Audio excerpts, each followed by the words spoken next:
Bonjour à vous, toutes et tous. Donc, je suis Marie-Paul Gaillochet, élue au département, élue et en charge de la question de l'égalité des droits, la lutte contre les discriminations et des violences faites aux femmes. Et donc, c'est avec plaisir pour moi que chaque année, je viens ici pour l'ouverture des semaines d'éducation contre les discriminations et toute forme de racisme. Donc, ouverture cette année de la 11e édition. Je suis présente en tant que citoyenne, mais aussi militante engagée sur ces questions. Mais aujourd'hui, tout particulièrement, donc, je suis là aussi pour représenter le département de la Loire-Atlantique. Et c'est donc pour moi aujourd'hui l'occasion de rappeler la détermination de notre collectivité à lutter de toutes ses forces contre ce fléau des discriminations.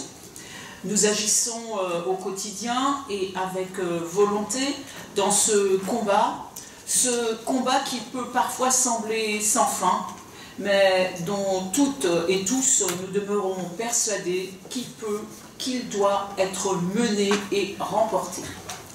C'est bien évidemment une tâche difficile, vous le savez, tant ce phénomène est encore ancré dans tous les domaines de la vie quotidienne. Notre engagement, mais aussi notre responsabilité d'élus, c'est bien de contrer ce fléau afin de bâtir une société plus juste. Et cette société ne pourra se construire sans la jeunesse d'aujourd'hui, notre jeunesse, et c'est pour cette raison que l'éducation en est la clé. Les jeunes aujourd'hui sont les citoyens et les citoyennes de demain. Le département qui a la charge des collèges, c'est donc avant tout auprès de 74 000 collégiens et collégiennes de notre territoire de Loire-Atlantique que nous agissons. Nous agissons en lien avec de nombreux partenaires, dont la FAL de la Loire-Atlantique, la Ligue de l'enseignement, pour les sensibiliser sur ces questions. L'ouverture à l'autre, la citoyenneté, le respect des différences, les inégalités filles et garçons, l'égalité réelle, autant de thématiques que nous abordons avec les jeunes afin d'essaimer et de continuer à diffuser une culture de l'égalité. Je l'ai dit et le répète, le combat reste à mener, mais à notre manière et à notre niveau, nul doute qu'aujourd'hui nous apportons notre pierre à l'édifice. Et pour terminer, comme nous sommes à la veille du 8 mars, je profite de vous inviter à la journée d'action que nous organisons avec de nombreux partenaires, dont la FAL et dans les locaux de la FAL d'ailleurs, sur la journée de la promotion des droits de la femme, sur la journée de promotion des droits des femmes, pour laquelle nous sommes engagés depuis de nombreuses années. Cette journée se déroule cette année à Préfaille, donc sur la côte, et ça a lieu pour tout public le dimanche. Le lundi, nous le réservons aux jeunes des collèges. Je vous remercie.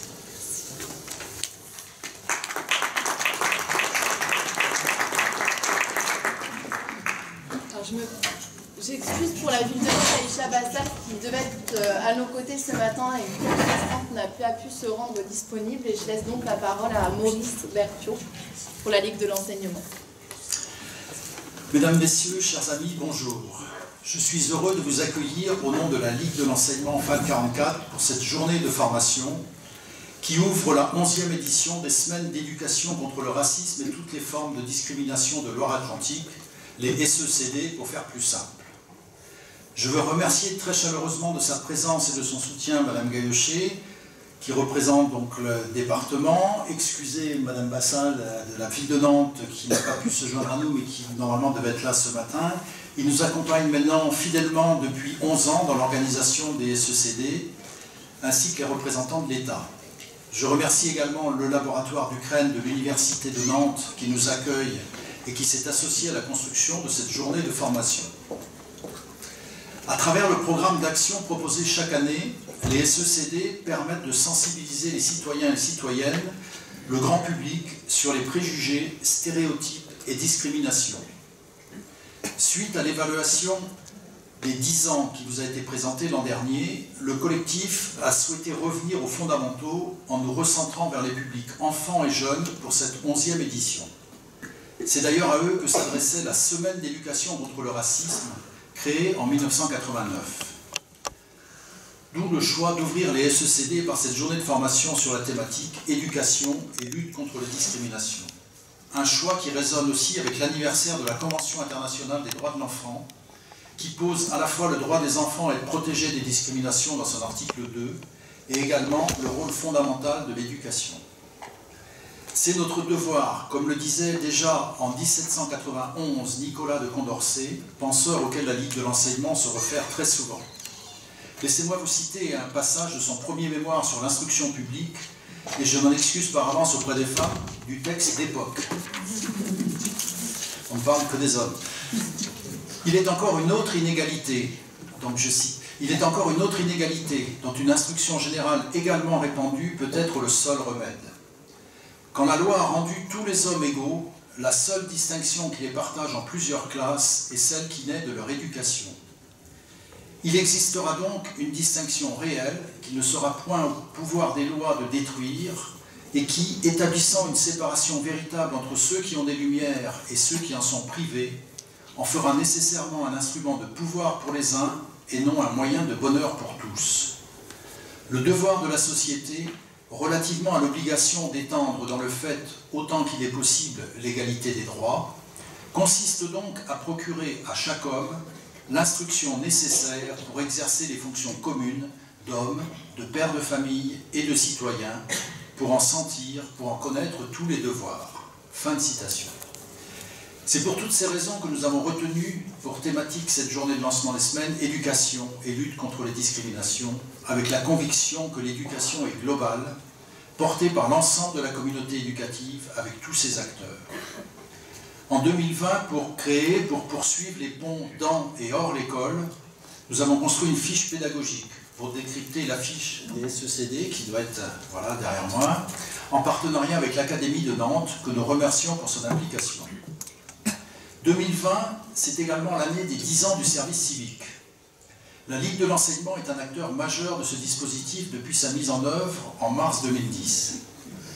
Au-delà de l'accueil des jeunes en service civique, nous avons mis en place des formations civiques et citoyennes et nous animons, dans le cadre d'un groupement solidaire, un parcours de formation à destination des tuteurs et des tutrices. Depuis plusieurs années, nous invitons les volontaires à participer à cette journée. Ainsi, cet après-midi, plus de 30 jeunes échangeront ensemble autour de la question « Service civique, un outil de lutte contre les discriminations ». Co-construit avec la DDCS, les échanges se poursuivront le 9 avril en présence des jeunes, des acteurs du territoire porteurs du dispositif et en présence de l'Agence du service civique. Convaincus du sens de ce service civique, nous ne pouvons qu'être inquiets de voir les moyens affectés au service civique réorientés vers le service national universel. Celui-ci n'a jamais figuré à l'ordre du jour des travaux du Parlement et a été conçu sans aucune implication réelle des organisations de jeunesse, des organisations professionnelles de l'éducation et de la jeunesse, ni des mouvements associatifs ou encore des collectivités territoriales, pourtant cités comme devant accueillir des centaines de jeunes, de milliers de jeunes pour leur mission d'intérêt général. Nous pouvons collectivement imaginer une alternative pour répondre par d'autres voies aux intentions de ce SNU et aux défis qu'il prétend vouloir relever. Un véritable parcours citoyen pour toutes les jeunesses. Cette année encore, avec l'ensemble des associations du collectif des SECD, nous avons donné à voir pendant tout le mois de mars les élans de citoyenneté, les utopies pour une société plus juste et plus humaine. Éduquer et changer les mentalités, favoriser les rencontres, porter les voix, faire entendre et rendre visible. Voilà un condensé des actions portées par la soixantaine de structures réunies dans ce collectif des semaines d'éducation contre le racisme et toutes les formes de discrimination. Alors que l'amertume, les combats et les désillusions quotidiennes viennent trop souvent cliver, séparer, diviser, le collectif des SECD a fait le choix de s'unir pour éduquer contre le racisme et toutes les formes de discrimination. Si le mois de mars met à la lumière les discriminations, n'oublions pas que lutter contre ces discriminations est un combat quotidien. Violence ordinaire, insultes et propos injurieux, non-accès à ses droits, les discriminations, c'est tout cela à la fois. Comme les causes sont multiples, les moyens de prévenir et de lutter contre les discriminations le sont aussi. Alerter, témoigner, accompagner les personnes victimes à faire valoir leurs droits, renforcer ces droits, militer pour faire évoluer les droits et leurs dispositifs d'application, évaluer. Alors, pour conclure et pour ouvrir ces semaines, je vous invite à nous rejoindre, et vous aussi, à faire passer ces deux messages du collectif des SECD. Lutter contre le racisme et toutes les discriminations, ce n'est pas une question de morale. Discriminer, c'est un délit.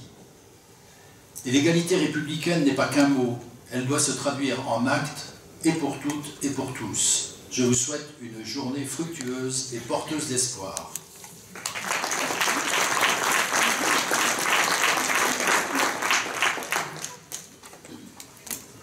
Merci à vous deux. Je vous propose du coup de lancer la table ronde, de vous libérer et d'inviter Sébastien et Aude à nous rejoindre. Et juste quand même pour faire écho, vous dire quelques mots sur ces semaines d'éducation contre le racisme et toutes les formes de discrimination qui nous manquent. Ces semaines, elles se construisent, on parle d'un collectif. Le collectif aujourd'hui, c'est plus de 70 associations, même 80 cette année. Sur le mois de mars, vous l'avez reçu dans vos pochettes, c'est un programme de 71 actions. Un peu plus parce qu'il y en a qui se rajoutent presque tous les jours en fait. 71 actions ouvertes au grand public sur tout le département. C'est des actions aussi qui sont en milieu scolaire pour sensibiliser, changer les regards et permettre aussi à chacun, chacune d'avoir accès à leurs droits. Il y a 5 ans, je crois, je regarde là dans la salle quelques acteurs du collectif, on a fait le choix aussi sur cette brochure d'indiquer les structures ressources d'accès aux droits qui sont ouvertes tout au long de l'année, d'accompagnement, d'orientation pour faire valoir vos droits. Ce collectif, il a 3 objectifs principaux. Le premier, c'est de créer du lien entre les acteurs qui agissent sur la thématique, les acteurs et les citoyennes dont chacun ici fait partie. Le deuxième objectif, c'est de créer une culture commune, se former sur les mots, le sens des mots, et puis définir aussi les enjeux, les combats à mener autour de la thématique. Et puis, le dernier, c'est de valoriser les actions de lutte contre les discriminations. Pourquoi je vous les précise ici, c'est que les 2 premiers objectifs, et même le 3e, c'est autour de ces objectifs-là qu'on construit cette journée de formation à laquelle on vous a invité. Donc ce matin, le but du jeu, c'est de prendre de la hauteur, de la réflexion commune sur cette thématique, éducation et lutte contre les discriminations, en présence de Sébastien Urbanski et Aude Kéribel, qu'on remercie chaleureusement d'avoir accepté l'invitation. C'est de créer une culture commune, s'accorder sur le sens des mots, et puis c'est aussi créer du lien, d'où les ateliers cet après-midi. Sur ces ateliers, vous serez 15, 20. On a pensé cette journée pour qu'elle soit aussi un temps de rencontre entre vous, pour partager ce que vous faites déjà, ce que vous souhaiteriez faire, et puis militer ensemble et aussi se ressourcer peut-être à l'arrivée de ce mois de mars qui sera dense et riche sur ces semaines. Voilà, c'est ce que vous l'ayez en tête. Donc je vous l'ai déjà dit, le programme, j'enlève toutes les questions techniques avant de commencer, comment ça va se passer, à quelle heure on va manger, des questions importantes pour être libérées au niveau de l'esprit pour la matinée. Donc on est ensemble là pour 3 heures à peu près autour de la table ronde. Elle est construite en 2 temps. Un premier temps où on va poser plutôt le sens des mots, des interventions de Sébastien et Aude, et puis après on ouvre bien évidemment les échanges avec vous sur la deuxième partie de la table ronde. Ensuite, vous inquiétez pas, il y a un déjeuner de prévu. Si vous n'avez pas votre déjeuner, il y a des espaces de restauration à côté. On se laisse 1 heure de pause déjeuner. Et puis ensuite, on se répartit en ateliers. Il y en a 8, enfin 7, puisqu'on s'excuse, on a dû annuler un atelier à la dernière minute, souci personnel d'un intervenant. Donc 7 ateliers, puis on conclut par un petit verre de l'amitié, de la solidarité qui nous est offert par la ville de Nantes. Je vous rassure aussi, pas d'inquiétude sur les salles. Les numéros de salles sont affichés, elles sont toutes au rez-de-chaussée. Et puis si vous ne vous souvenez plus, vous avez un petit récap de dans quel atelier je suis inscrite. Ceci étant dit, pas d'inquiétude, tout le monde est serein pour lancer la matinée. Je vous passe passe les dernières infos pratiques, puisque cette année, on avait envie d'expérimenter un petit peu, d'innover, en vous proposant un petit outil qui s'appelle donc Bicast, pour travailler aussi de l'échange au fil de l'eau, à travers alors pour celles et ceux qui ont des petits smartphones avec une connexion, il n'y a pas de Wi-Fi, donc en 4G, 5G ou 3G, comme on veut, en G quoi. Donc ce que je vous propose, c'est d'aller vous connecter sur Bicast Live. Vous allez voir, on va faire quelques activités comme ça pour s'échauffer. Vous tapez juste l'adresse bicast.live et on va vous demander de rentrer un code de session. Et en fait, c'est que je vais vous mettre en exercice direct après. Et donc ce code de session, je vous vois sortir les liens. Alors si vous n'avez pas de smartphone ou de téléphone avec une connexion, vous avez vos voisins qui pourront taper des messages pour vous aussi. C'est aussi une manière de faire connaissance, de créer du lien, la culture commune, ça passe aussi par ça. Donc JFP2, si vous êtes connecté, je vous laisse patienter un petit instant. On testera une petite activité pour commencer cette table ronde. Mais juste avant ça, pour donner les derniers éléments pratiques, techniques, ces tables rondes, elles sont là pour créer du débat, se mettre d'accord sur les mots, mais tout ça dans la bienveillance et le respect de chacun, chacune.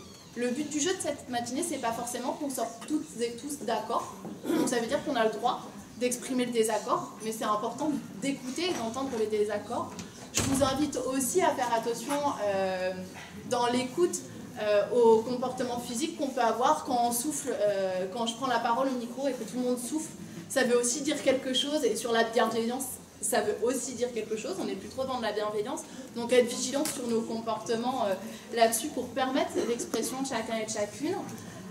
Et donc en résumé, ce que je vous invite sur 2 règles fortes sur ces 3 heures, c'est d'avoir une attention dans l'écoute. Soyez attentifs aux paroles de chacun, de chacune. Et puis une intention aussi lorsque vous venez partager des paroles. Voilà. Ça vous va comme règle de fonctionnement pour cette matinée? Ok. Eh bien, ceci étant dit, je vais vous mettre directement dans l'intention. Et on vous propose tous les 3 de commencer en nous indiquant. Vous allez voir, il y a une activité là qui se lance sur la session et on vous propose un petit nuage de mots, puisque la table ronde c'est éducation et lutte contre les discriminations. Donc avant de laisser la parole à Sébastien et Aude pour qu'ils nous disent ce qu'ils entendent sur cette thématique, vous, lorsqu'on vous dit éducation et lutte contre les discriminations, vous entendez quoi? Ça vous fait penser à quoi? Ça vous pose quelles questions? Quels mots vous viennent à l'esprit? C'est parti, exprimez-vous.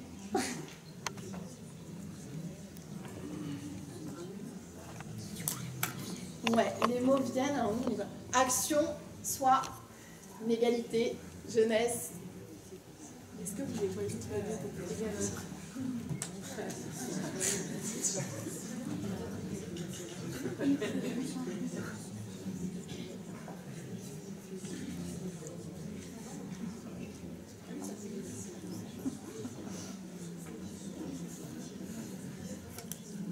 Et du coup, le nuage de mots, s'il y a des mots qui sortent plusieurs fois, ils apparaissent en plus gros.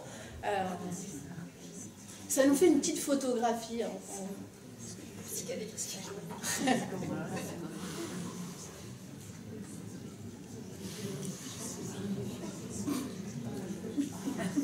Ok. Eh bien, je crois que les esprits sont chauffés. C'est parti pour cette matinée, puisque je vous arrête. Pourquoi? Puisqu'on va... En fait, c'est un exercice pour vous, mais c'est aussi le premier exercice pour Aude Kérivel et Sébastien Urbanski, à qui je vais leur proposer de se présenter en répondant à la même question. C'est à la fois, du coup, qui sont-ils? D'où parlent-ils? Comment pour eux ça résonne, cette thématique éducation et lutte contre les discriminations?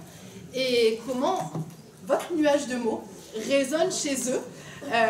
On va leur laisser une petite minute pour quand même en prendre connaissance, et puis je vais les laisser se présenter en réaction aussi avec le nuage de mots.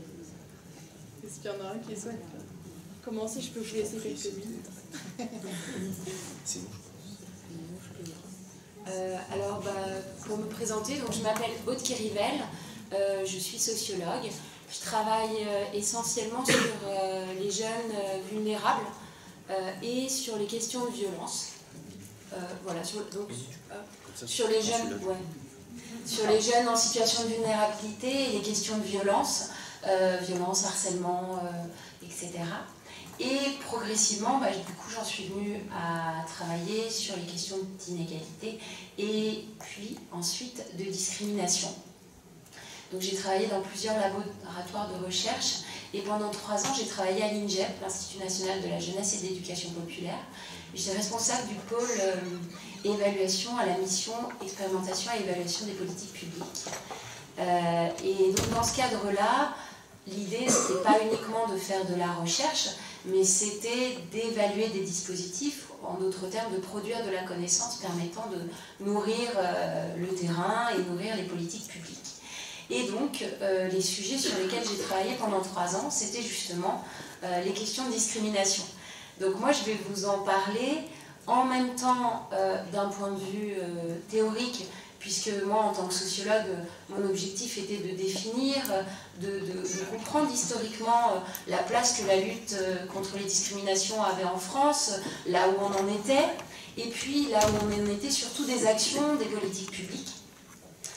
Et puisque ma mission pendant 3 ans était aussi de faire un état des lieux de ce qui avait été fait au Fonds d'expérimentation pour la jeunesse sur ces questions de discrimination.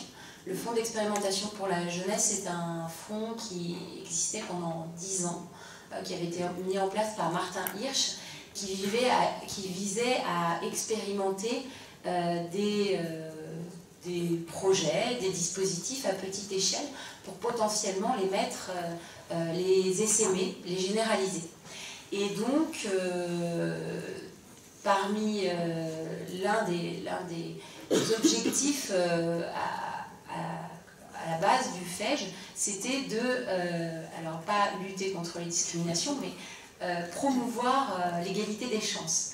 Et, sauf que, en creux, on s'aperçoit que pour promouvoir l'égalité des chances, il faut lutter contre les inégalités, et que certaines inégalités sont le fruit de discrimination, la conséquence de discrimination. Donc voilà comment j'en suis venue à travailler sur ces sujets-là, avec un aspect très politique publique, très action, et très comment l'État se positionne par rapport à ça, et comment nous, à l'échelle du ministère de l'Éducation nationale, auquel appartient l'Institut national de la jeunesse et de l'éducation populaire, comment il se positionne dans les appels à projets visant à lutter contre les discriminations.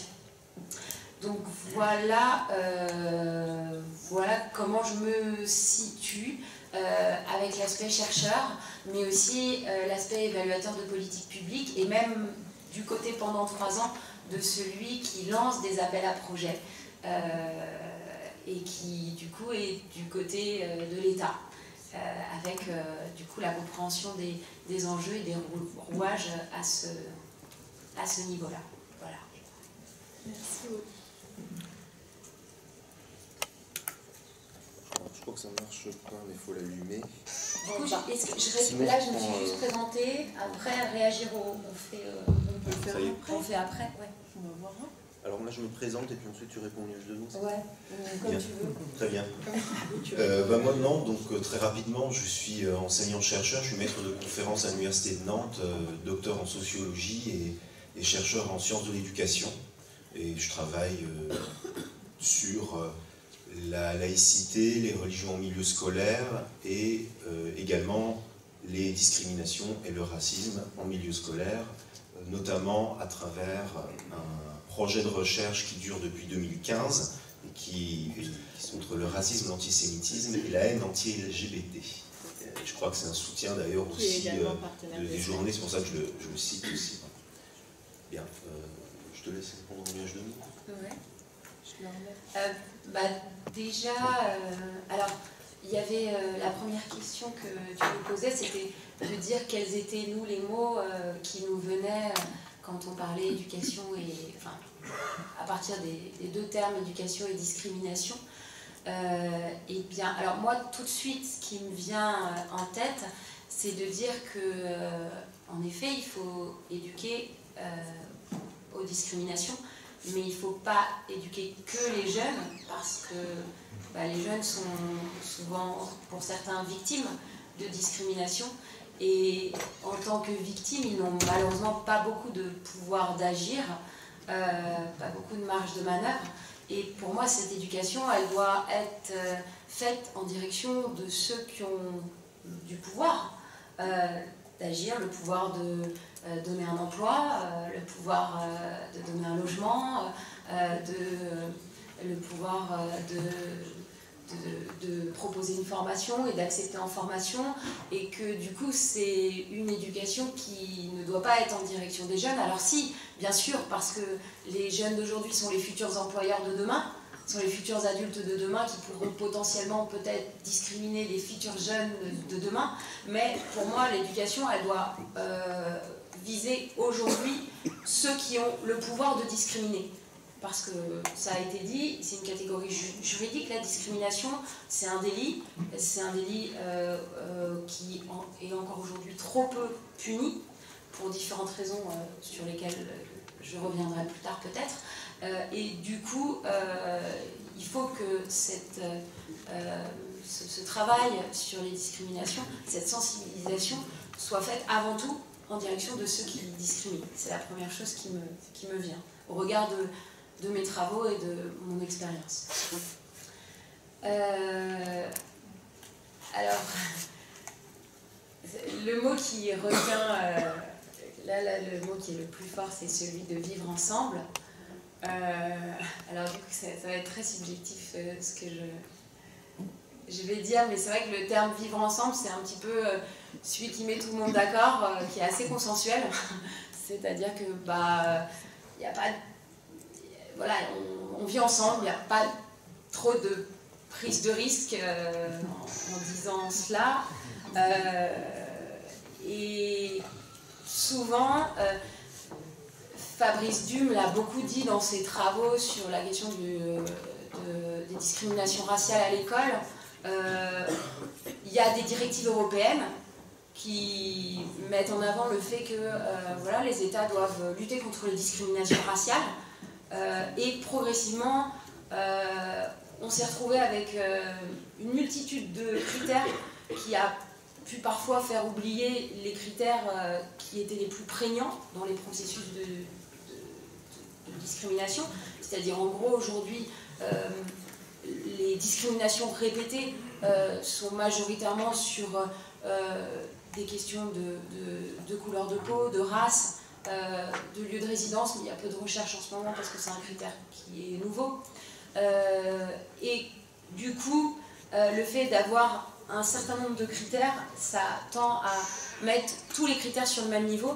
Alors, bien sûr, le fait d'être une femme, bien sûr, le fait d'être en situation de handicap, bien sûr, la grossesse discrimine, mais elle discrimine juste une période dans la vie des femmes, alors que l'enfant noir, il va être discriminé du berceau jusqu'à toute sa trajectoire, et c'est ce qu'on a tenté de montrer, dans de multiples champs de la société.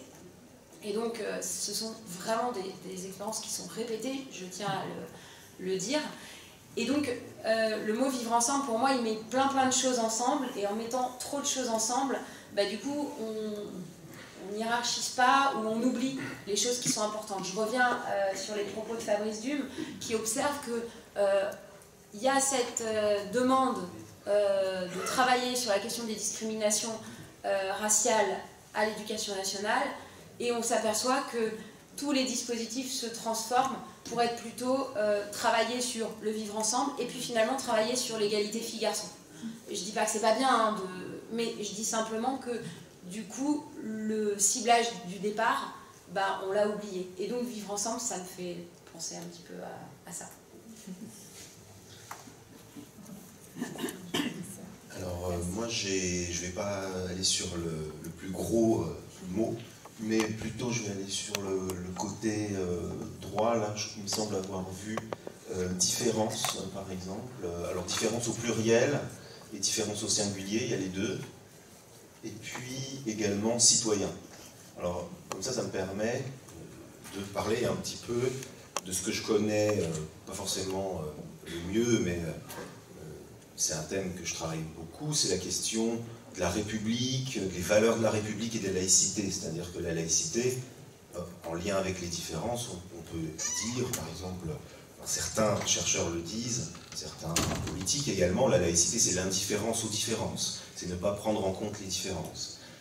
Et par conséquent, certains chercheurs aussi, journalistes, politiques, expliquent que par cette non prise en compte des différences, la laïcité peut devenir discriminatoire, c'est-à-dire au sens d'une discrimination indirecte. Alors je pense peut-être que vous connaissez la distinction entre discrimination directe et indirecte. La laïcité, ça serait une discrimination plutôt indirecte, au sens où c'est une mesure qui est neutre. Par exemple, si vous prenez la loi sur les signes religieux ostensibles de 2004, dans la loi, il n'y a pas écrit c'est le foulard qu'on interdit, le foulard islamique par exemple. C'est dit les signes religieux ostensibles. Et donc, la loi est neutre dans son contenu. Mais les conséquences de la loi peuvent être discutées, et on peut considérer que dans ces conséquences, elle n'est pas tout à fait neutre, parce qu'elle touche davantage certaines religions, entre guillemets, ou plutôt, pour être plus précis, certains citoyens qui revendiquent telle ou telle appartenance religieuse, et notamment même les citoyennes, plutôt, les élèves, les filles, plutôt, parce qu'il s'agit surtout du foulard islamique. Alors évidemment, il y a kippa, croix, etc. Mais d'un autre côté, il y a aussi des écoles privées sous contrat catholique ou juives qui sont beaucoup plus implantées en France, et qui fait que si quelqu'un veut échapper en tant que juif ou en tant que catholique à la loi de 2004, c'est un peu plus facile que si on est musulman, enfin bon, avec plein de... Voilà, je simplifie beaucoup, mais c'est à peu près l'argument pour dire, voilà, la laïcité est discriminatoire, dans certaines de ses versions en tout cas. La version loi de 2004 par exemple. Jean Bobéro défend par exemple la laïcité, bec et ongle même je dirais, mais sur la loi de 2004, là il considère qu'il y a une rupture d'égalité entre citoyens.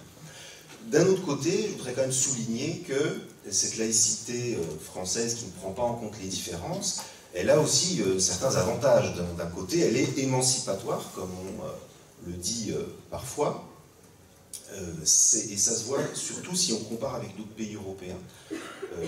Si on va simplement en Grande-Bretagne ou en Irlande, donc pas très loin d'ici, eh bien on se rend compte que la discrimination à l'école, la discrimination par l'institution, la discrimination institutionnelle, directe cette fois, elle est tout à fait légale. C'est-à-dire que dans les écoles qui sont financées par l'État et qui ont un ethos religieux, eh bien, les autorités éducatives de ces écoles ont le droit de dire, voilà, tel élève, il est de telle ou telle religion, ou il n'a pas de religion, ben ça ne correspond pas à l'ethos de notre établissement, donc on le refuse. On a le droit de demander la religion des familles et des élèves qui souhaitent venir dans ces écoles-là, qui sont en quelque sorte publiques pourtant, puisqu'elles sont financées par l'État. Et ce qui est intéressant, c'est que vous regardez d'un point de vue légal, c'est vraiment officiel. C'est bien dit, d'un point de vue légal, que les écoles ont le droit de discriminer sur critères religieux. Alors que, par exemple, sur le marché du travail, ce n'est pas autorisé. Voilà, donc c'est simplement pour dire que si on regarde ce qui se passe dans d'autres pays européens de ce point de vue-là, qui, justement, prennent en compte un peu plus les différences, semblent plus attentifs à la différence culturelle, etc., il y a aussi certains problèmes. Et donc, en retour, quand on regarde ce côté républicain, laïque français, on peut se dire, finalement, c'est pas si mal que ça, même si, évidemment, c'est pas parfait, c'est un modèle qui est très différent selon les contextes, en plus, qui a certains défauts, mais qui a certaines qualités aussi. Enfin, voilà, c'est simplement pour présenter un petit peu le débat entre différence, laïcité et discrimination. Ok, merci à vous deux. Peut-être pour continuer dans la lancée, Sébastien, tu disais que ta spécialité était attachée aux questions d'éducation, l'école de la République. Alors on l'a dit, l'éducation, elle est tout au long de la vie, pas uniquement en direction des jeunes, mais il y a aussi le lien à l'école. Peut-être pour revenir un petit peu sur l'histoire, pour poser le cadre, le contexte, et faire écho aux premiers éléments posés, est-ce que tu peux nous donner quelques éléments sur la construction de l'instruction, Maurice, l'instruction publique? Est-ce que l'instruction publique, au départ, elle avait pour vocation de travailler, enfin, d'aller vers plus d'égalité? Comment ça s'est construit et qu'en est-il aujourd'hui? Alors, comment ça s'est construit ça, et qu'en est-il aujourd'hui? Ça va faire beaucoup. On va faire une histoire un peu très synthétique. Tout à fait. Alors, rapidement, je vais peut-être reprendre par rapport à ce que disait monsieur le vice-président de la Ligue de l'enseignement 44 ce matin, qui citait Condorcet. Alors, par exemple, si vous prenez Condorcet, alors lui, c'est vrai qu'à l'époque, on disait plutôt les hommes, les femmes ne comptaient pas beaucoup. Cela dit, Condorcet, lui, par rapport à ses contemporains, oui, vous le savez, je le rappelle, lui, par exemple, il était plutôt avancé de ce point de vue-là, il était plutôt pour la scolarisation égalitaire entre hommes et femmes, et puis pour une scolarisation commune. Si je me souviens bien, je suppose que c'est ça, alors que les autres républicains, dans leur grande majorité, disaient non, il ne faut pas que les garçons aient la même éducation que les filles. Après, pareil, si on va un petit peu plus loin dans l'histoire, vous avez le clivage entre Ferry et Buisson. Alors, clivage, disons, en privé, en public, ils n'affichaient pas trop leur différence, parce qu'évidemment, il s'agissait de lutter contre le cléricalisme catholique, mais en privé, disons, ils n'étaient pas du tout d'accord, parce que Ferry s'accommodait tout à fait d'un système éducatif tout à fait inégalitaire, avec une école pour le peuple et une école pour les riches, alors que Buisson souhaitait unifier ces écoles-là. Donc, simplement pour dire que, évidemment, il n'y a pas puisqu'on parle de Condorcet, qui est un grand penseur de la laïcité aussi, et de la République, il n'y a pas forcément de lien évident, toujours, entre laïcité, égalité et lutte contre les discriminations. Des fois, c'est le contraire. On sait que Ferry était un promoteur de la colonisation. Voilà, il parlait des races inférieures qu'il faut éduquer, etc. Et puis, par contre, par rapport à aujourd'hui, alors peut-être pour rebondir sur ce que tu disais par rapport à l'enfant noir qui est discriminé depuis le berceau jusqu'à la fin de sa vie, à peu près. Alors, oui, je suis d'accord. Simplement, on pourrait peut-être introduire une nuance en ce qui concerne l'école, justement, le milieu scolaire, qui semble être quand même, mais ça serait éventuellement discuté, mais d'après des études quantitatives, internationales, etc., le milieu scolaire semble être justement un endroit où les discriminations sont suspendues un petit peu pendant un certain moment, les discriminations vis-à-vis des Noirs, vis-à-vis des Maghrébins, vis-à-vis des Juifs, enfin tout ce qu'on veut, bien sûr, tout ce qui est par rapport à la couleur de peau, par rapport à l'origine, parce qu'on se rend compte que si on tient compte de la position sociale des élèves, eh bien, par exemple, un enfant, voilà, pour aller vite, les enfants d'origine, entre guillemets, maghrébine, historiquement par leur famille, et les enfants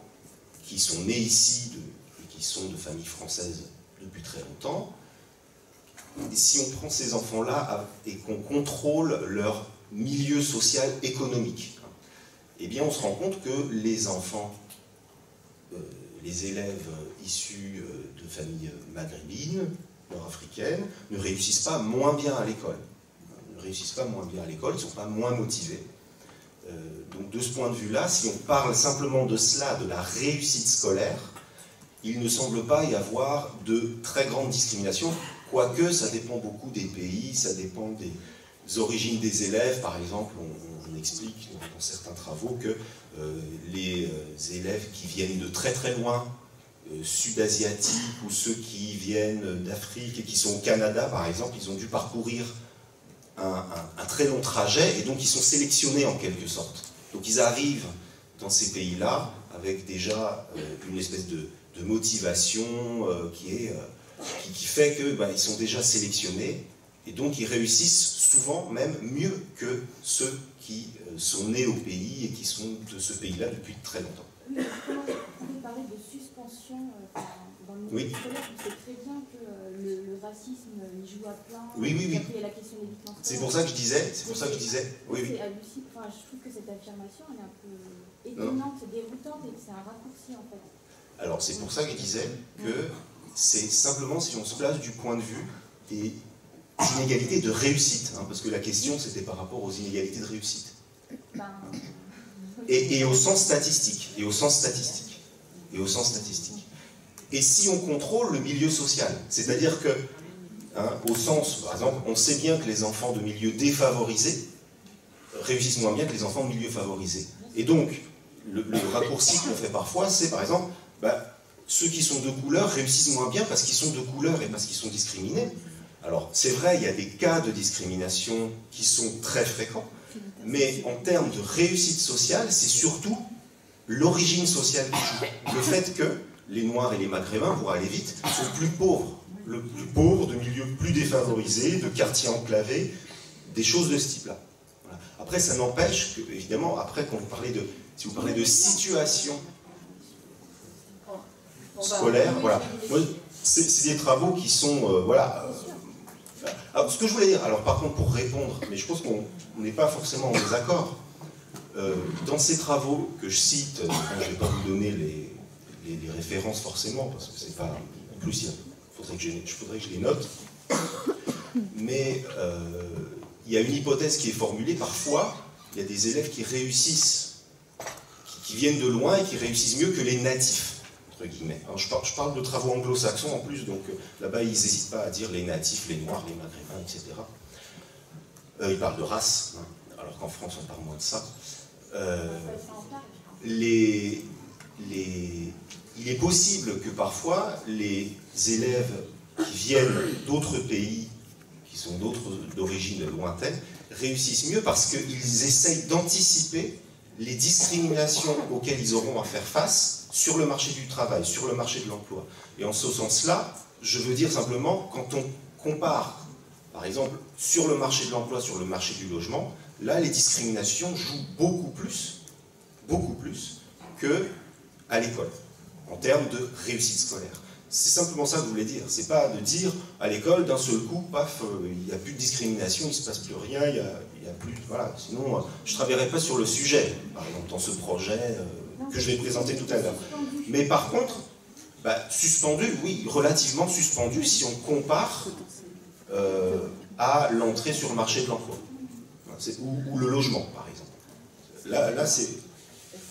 Mais ce que je veux dire, c'est surtout pour indiquer simplement que l'école peut être une solution. On peut regarder l'école de façon un peu plus positive que parfois on critique beaucoup l'école, on va dire, voilà, il y a des discriminations systémiques qui sont, disons, l'essence de l'école serait discriminatoire. Certains travaux suggèrent ces choses-là. Ce que je veux dire, c'est simplement, voilà, moi je me situe plutôt dans la lignée de Condorcet qui disait, voilà, l'école peut être émancipatoire. Alors, si on s'en donne les moyens, si les enseignants ont de bonnes conditions de travail, ce qui est de moins en moins le cas. Donc, il faut des conditions qui ne sont pas réunies aujourd'hui. Dans ce sens-là, je suis d'accord avec vous. Est-ce que vous pourriez juste donner les références? Ouais, les références. Ouais. C'est l'étude de Cyril. Comme il y a aussi pas mal de sources qui l'inverse. Oui, tout à fait. Par exemple, l'enquête trajectoire d'origine, etc. On a plutôt tendance à avoir des chiffres contradictoires. C'est intéressant. Alors, l'enquête que je mobilise là, c'est Anthony Heath, donc H-E-A-T-H, et Yael Brimbaum, B-R-I-N-B-A-U-M. Alors, voilà. Mais encore une fois, ce travail-là dit simplement, attention à également penser aux caractéristiques sociales des élèves et de regarder tout ensemble, de regarder effectivement les discriminations qui sont directement liées. Voilà. Et puis voilà, il s'intéresse simplement aux questions de réussite, c'est-à-dire réussite aux examens, orientation, etc. Alors après, par exemple, pareil, dès qu'il s'agit de rechercher un stage en collège, tu connais sûrement mieux que moi, ben là, voilà, les discriminations redeviennent extrêmement fortes, extrêmement violentes. C'est simplement, voilà, je suis un peu trop long là. Ce que je propose, juste, je me permets, alors effectivement, s'il y a une interrogation ou flagrante ou une incompréhension telle qu'on ne peut pas poursuivre, faites-nous signe. Sinon, on va faire 1 heure, on va laisser Aude et Sébastien dérouler pendant 1 heure. Vous inquiétez pas, il y aura vraiment 1 heure, même un peu plus, je pense, d'échange avec la salle ensuite. Par contre, effectivement, s'il y a des choses où vous souhaitez réagir ou ne pas perdre le fil de la pensée pour bien réinterroger, n'hésitez pas à le noter au fil de l'eau pour nous interroger. Voilà, juste pour qu'on puisse tenir le timing. Les références, elles vous seront renvoyées la semaine prochaine, je vous le dis. Aude, je te laisse compléter. Et puis peut-être aussi... Du coup, c'est intéressant d'avoir d'abord cette présentation, puis les réactions. Je pense que pour essayer de comprendre un petit peu cet échange, les travaux que cite Sébastien sont des travaux qui vont regarder les catégories et donc essayer de dégager les variables les unes après les autres. Et en effet, quand on dégage les variables les unes après les autres, c'est quelque chose qu'il faut avoir en tête. La classe sociale joue statistiquement plus que la couleur de peau lorsqu'on fait des croisements de variables. Sauf qu'en général, un enfant, il n'est pas qu'une variable. Une personne, on n'est jamais une seule variable. C'est d'ailleurs la critique qu'on peut faire au testing, je reviendrai sur justement l'enquête trajectoire et origine, qui compare à même niveau d'études, à même diplôme, les insertions professionnelles, qui compare à même catégorie socio-professionnelle les orientations, et on observe en effet que il y a de fortes chances qu'il y ait eu des situations de discrimination. Alors, ce qui est toujours compliqué, en effet, c'est est-ce que c'est de la discrimination ou est-ce que c'est de l'autocensure? C'est toujours un débat. Je vais venir peut-être sur les différentes manières de regarder les discriminations. Je pense ce qui est compliqué, c'est qu'en effet, quand Marine m'a appelée, elle m'a posé la question des actions pour lutter contre la discrimination. Et je lui ai dit, moi, ce que j'ai pu observer de mon expérience à l'INJEP, c'est qu'on n'en était pas encore aux actions. On en était déjà, et j'ai beaucoup d'éléments qui viennent le prouver, on en est déjà au manque de connaissances. On a un grand manque de connaissances sur le sujet, et donc on en est déjà à produire de la connaissance sur le sujet. Aujourd'hui, on peut distinguer 3 manières de repérer, regarder les discriminations. Il y a les testings. Les testings, vous savez ce que c'est, on envoie 2 CV. Les plus souvent, les testings sont faits sur l'accès à l'emploi. Par exemple, on va envoyer 2 CV identiques et on va changer le nom pour suggérer à l'employeur une origine, une couleur de peau, une race. On va voir quelles sont les personnes qui sont reçues en entretien. Alors bien sûr, on ne va pas plus loin. Souvent, c'est rare les testings qui vont jusqu'à l'entretien. Donc du coup, c'est une vision partielle de la situation. Quand j'étais à l'INJEP, je travaillais avec un chercheur qui s'appelle Yannick Lorty, qui est un économiste qui fait pas mal de testings. Et il a fait notamment des testings en France qui étaient les premiers, pas uniquement, comme c'est toujours le cas, sur l'emploi ou sur le logement. Ça ne veut pas dire qu'il y en a énormément, mais ça veut dire que quand on les fait en France, c'est souvent sur le cas. Sur ces sujets-là, il a testé la reprise de fonds de commerce, l'accès à une formation. Il a testé l'achat d'une voiture d'occasion, la contraction d'une assurance pour une voiture d'occasion, la demande de prêt pour une voiture ou autre. Il a testé la mutuelle santé. Il a testé l'accès à un lieu de vacances. Et il s'est rendu compte que... alors, c'est pareil, le testing, c'est aussi fictif. C'est-à-dire, on crée un individu fictif avec un nom qui laisse penser qu'il serait arabe ou qu'il serait noir ou qu'il aurait tel âge, avec quelques informations qu'on divulgue pour pouvoir laisser donner des signaux à la personne qui va recevoir le message que cette personne a tel ou tel âge ou qu'elle habite tel ou tel territoire. Et du coup, qu'est-ce que donnent ces testings? Alors, ces testings donnent en effet la réalité que pourrait être du risque discriminatoire vécu par les jeunes noirs. Et alors, là, pour le coup, l'exemple est plutôt... On a pris des populations noires, non musulmanes, pour pas avoir un double effet, pour arriver à dissocier quelle est la variable qui joue. Donc ça, c'est une première manière de regarder les discriminations. Bien sûr, il y a des biais parce qu'on ne va pas au bout de la démarche, d'une part, et d'autre part, ce sont des individus fictifs. Qu'est-ce que j'entends par un individu fictif? Si on veut tester, par exemple, la discrimination liée à l'âge, dans un testing, on ne peut pas faire exactement le même CV de quelqu'un qui a 40 ans et de quelqu'un qui a 20 ans. Donc du coup, de faire quelque chose qui est exactement pareil, c'est très difficile. Et en effet, si je reviens à l'argument que je donnais tout à l'heure sur les territoires, il y a plus de chances d'avoir fait son cursus scolaire sur certains territoires en France quand on est noir que quand on est blanc. Donc, du coup, c'est un petit peu biaisé en ce sens, le testing. Mais c'est quand même une méthode qui permet, là en l'occurrence, je cite ce travail de Yannick Lorty, qui permet de voir à quel point il peut y avoir une répétition des expériences discriminatoires dans une multitude de champs de la vie sociale et du moment du passage à l'âge adulte et de la trajectoire d'un jeune qui est rendu visible par ce travail-là. L'autre manière de regarder les discriminations, c'est en effet l'enquête trajectoire et origine où on compare des populations. On compare des populations, donc on compare par exemple des populations dans l'accès au diplôme, le diplôme le plus haut acquis.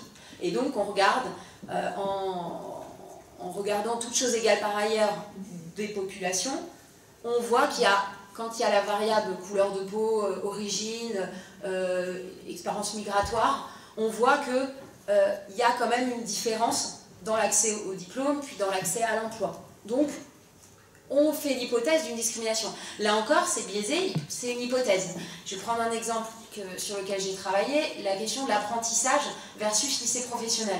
On s'aperçoit que dans l'apprentissage, il y a plus souvent de jeunes garçons blancs, et en lycée professionnel, c'est plus souvent des filles ou des jeunes d'origine maghrébine. Donc, les différents travaux qui ont pu être faits, notamment par Prisca Kergoat sur le sujet, se posent la question, est-ce que c'est le fait d'une discrimination ou est-ce que c'est un choix? Est-ce qu'à un moment, et il y a des travaux qui disent, voilà, les jeunes d'origine maghrébine, valorisant les filières générales, vont plutôt orienter vers le lycée professionnel. Donc, on ne peut pas savoir, quand on compare ces deux populations, il y a toujours le doute de, finalement, ça peut être un choix. Donc, il y a aussi un biais. Cependant, en effet, quand on regarde qu'on a des individus qui ont le même niveau d'études et qui, dans la place qu'ils occupent professionnellement, n'ont pas le même statut et ont un statut plus en dessous lorsqu'ils sont soit d'une couleur soit noire, soit ayant un prénom et un nom qui consonance étrangère ou ont supposé issus d'immigration ou supposé l'être. Du coup, on a ce doute, même si on peut faire l'hypothèse aussi que cette méthode permet de voir un certain nombre de choses. Troisième méthode, pour relever les discriminations, les enquêtes de victimation ou de situations autodéclarées. Ils l'utilisent aussi dans trajectoire et origine. Il y a aussi cette méthode-là où on demande à l'individu s'il a le sentiment d'avoir été victime de discrimination, s'il a été au cours de sa trajectoire victime de discrimination. Alors, ce type d'enquête, là encore, il y a aussi un biais, parce qu'en général, les individus, et on le voit très bien dans Trajectoire Origine, puisque les Blancs ont l'impression d'être plus discriminés que les Noirs. Donc du coup, ce qu'on observe dans ce type d'enquête, c'est que le plus souvent, les individus qui sont discriminés n'ont pas conscience de l'être. Il y a toujours un doute. Il y a toujours un doute, et alors, encore plus quand on est un enfant ou un jeune.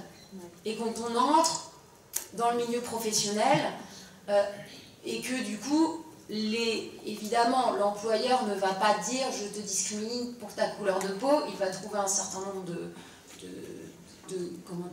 d'arguments qui peuvent être sincères, qui peuvent être justifiés de son point de vue, mais du coup, la conséquence est que la personne qui est discriminée ne le sait pas. Dans la plupart du temps, les enquêtes le montrent, les personnes discriminées minimisent leur expérience de discrimination. Il y a aussi derrière une volonté de garder la face. Si je me dis en tant que jeune qui veut entrer dans un milieu professionnel, donc qui valorise ce milieu professionnel, que ce milieu professionnel ne veut pas de moi et qu'il ne voudra jamais de moi au regard de ma couleur de peau, c'est quelque chose qui peut être un peu lourd et donc qui peut entraîner le déni de la situation de discrimination. Par exemple, il y a Galland sur les inégalités en lien avec l'âge, Lagrange, Hugues Lagrange, Forcé, Dubé, Léandri. Voilà. Et juste pour revenir sur la discrimination, donc il y a une obligation européenne d'un organisme neutre pour recevoir les plaintes de discrimination, et aujourd'hui c'est le défenseur des droits.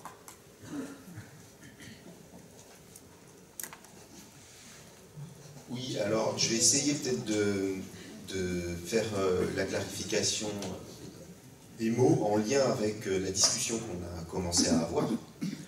C'est par exemple Anthony Heath et Yael Rimbaud, eux ils s'intéressent aux questions de réussite scolaire et d'inégalité. Donc c'est de ce point de vue qu'ils font leurs travaux, et de ce point de vue-là, effectivement, ça donne des résultats très différents que d'autres études qui s'intéressent, par exemple, au choix scolaire des familles. Là, en ce qui concerne le choix scolaire des familles, si vous prenez, par exemple, Agnès Van Zanten, vous pouvez voir aussi Françoise Lorcerie, eh bien là, on sait très bien qu'il y a des discriminations indirectes dans le sens où, dans le choix de certaines familles, il y a la recherche d'un entre-soi scolaire, et on va donc choisir une école en disant eh ben, je ne vais pas prendre l'autre école là-bas parce qu'il y a trop d'immigrés dedans. Donc voilà, là, la discrimination joue. Donc ça dépend quel focus on prend, mais pour revenir peut-être à cette idée d'idéal éducatif, Condorcet, l'école unique, quoique plutôt Ferdinand Buisson, on va dire, parce que Condorcet n'était pas forcément pour une école unique obligatoire, il disait que l'école doit être disponible à tous, mais après, chacun décide d'y aller ou pas, enfin l'instruction en tout cas. Ce que montrent des études internationales, Heath et Brimbaum, c'est des études internationales qui se focalisent aussi, par exemple, sur le Canada, où on remarque que les immigrants qui arrivent et les descendants d'immigrants réussissent mieux que les Canadiens qui sont là depuis très longtemps. C'est pour ça que je dis, voilà, il faut regarder différents pays, etc. Ces études-là disent qu'il y a un moment où la discrimination et les inégalités jouent très fort, c'est quand on a des systèmes éducatifs comme en Allemagne jusqu'à récemment ou aux Pays-Bas qui orientent très tôt vers la voie professionnelle. À 11-12 ans, les enfants sont invités à choisir s'ils vont faire le collège qu'on dit unique en France, enfin qui n'est pas du tout unique évidemment dans les faits, mais où bon, on essaye quand même plus ou moins de faire le même programme. Voilà, et donc on choisit la voie professionnelle, en général en France, plus tard, à 16 ans. Et un résultat très fort, c'est que quand vous avez une école unique jusqu'à 16 ans le plus longtemps possible, c'est là où les inégalités de réussite sont les plus minimes. Donc c'est en ce sens-là que je voulais dire, plus il y a d'écoles et plus longtemps il y a une école qui est relativement la même pour tous, enfin on essaye de faire en sorte qu'elle soit la même pour tous, moins il y a de discrimination et d'inégalité en fonction de l'origine migratoire. C'est ça que montrent ces travaux-là. Mais pareil, c'est des travaux qui sont discutés, hein, c'est comme ça que fonctionne la science aussi. Il y a toujours des défauts hein, en fonction de la méthode qu'on choisit.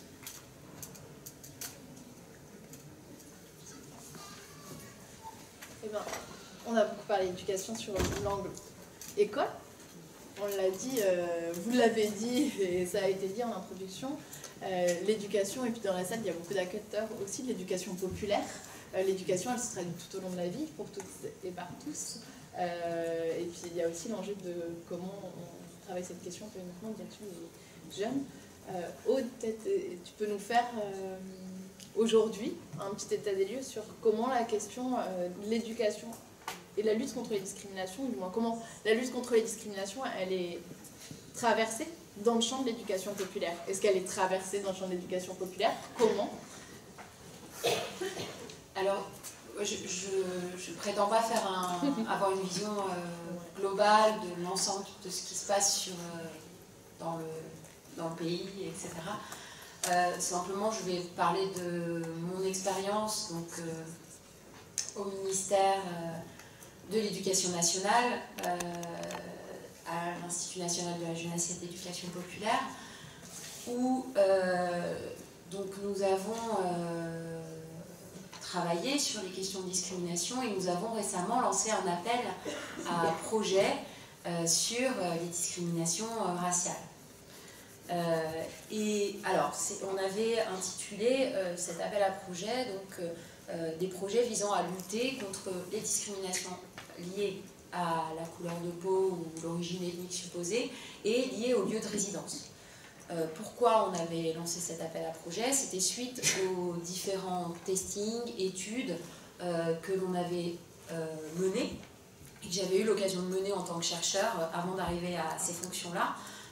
Sur les différentes expériences de discrimination dans l'accès au stage, mais aussi dans l'accès à tous ces champs de la vie sociale et professionnelle.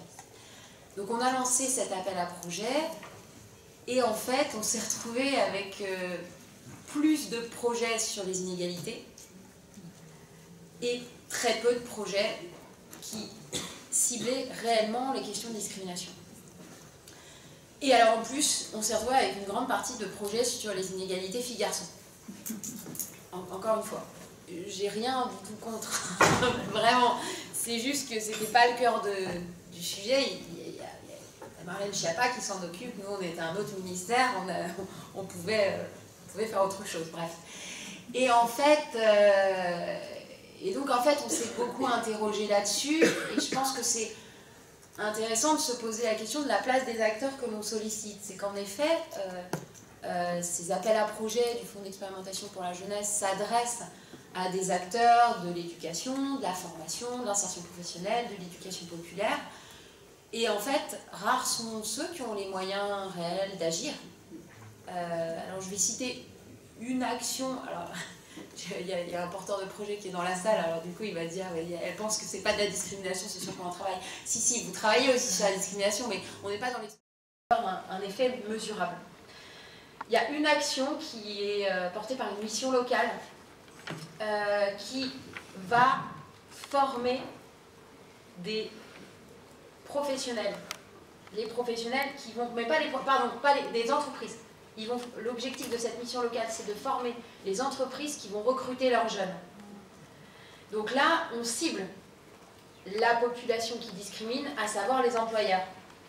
Le problème, en fait, quand on demande aux associations d'éducation populaire de travailler sur les discriminations, c'est qu'elles vont en général travailler sur leurs professionnels, le chargé d'insertion de mission locale, l'éducateur de prévention, etc.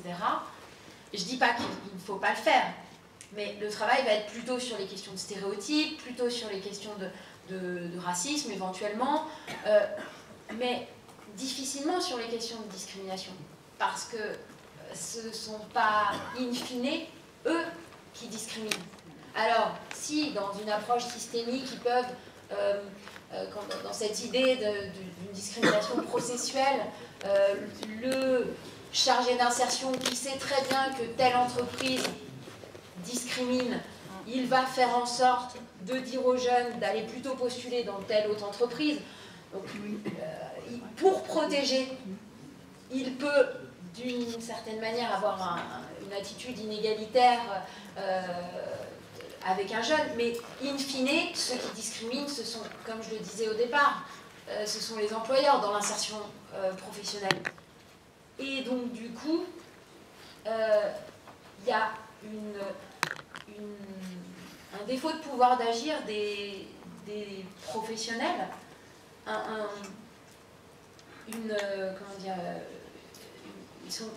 on se retrouve face à des professionnels qui sont démunis puisqu'ils n'ont pas les moyens d'éviter la discrimination dont sont victimes les jeunes.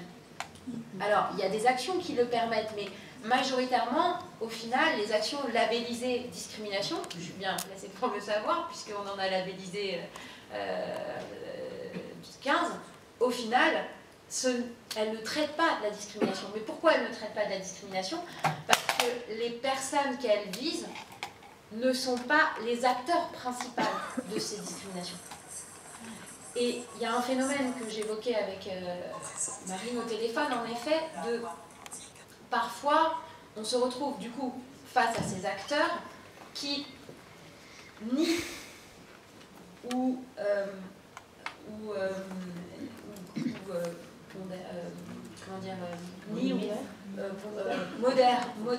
euphémisent les situations de discrimination vécues par les jeunes en disant mais positionnement de victime, ce type de réaction.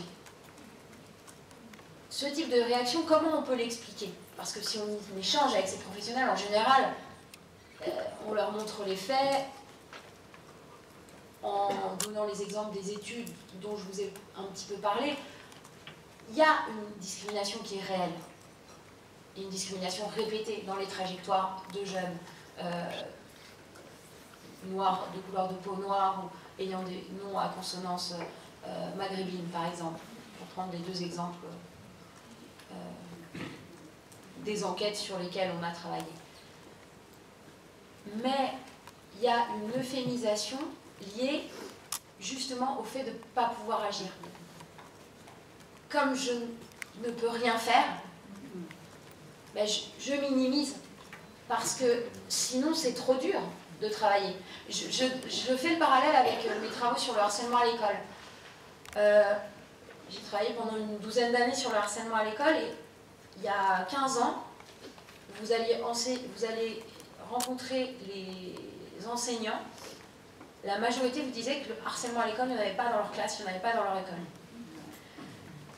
À partir du moment où on travaillait avec eux, et puis aujourd'hui, il y a eu un certain nombre de campagnes, il y a eu un certain nombre de sensibilisations, et donc de possibilités données aux professionnels de travailler sur le harcèlement avec de l'éducation à la communication non violente, de l'éducation à l'empathie, enfin un certain nombre de moyens d'agir pour lutter contre le harcèlement. À partir du moment où ils ont des moyens d'agir pour lutter contre, ils ont le sentiment d'avoir la possibilité de faire quelque chose, et bien en général, du coup, quand on revient les voir, le harcèlement existe beaucoup plus, et il y en a dans leur classe. Donc je fais le parallèle parce que j'ai le sentiment que cette euphémisation des professionnels, elle est liée au fait, au final, qu'ils se trouvent démunis et ils ne peuvent pas faire grand-chose.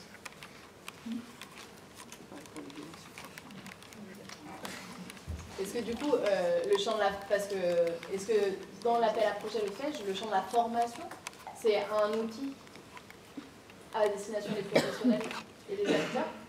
En fait, dans l'appel à projet, c'était des organismes de formation, des mouvements d'éducation populaire, des associations qui étaient amenées à se positionner. Donc, la plupart du temps, bien sûr, ils peuvent se dire on va travailler en direction des entreprises, mais en général, ils se positionnent plutôt à travailler avec leurs propres membres, avec leurs propres professionnels, Et je dis pas que ça ne sert à rien, hein, pas du tout.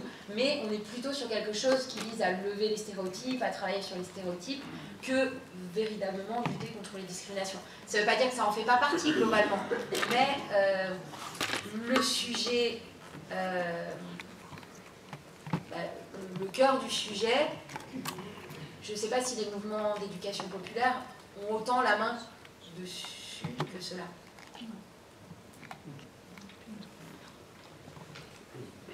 Je laisse la question en suspens parce que je pense qu'on la reprendra dans l'échange avec la salle.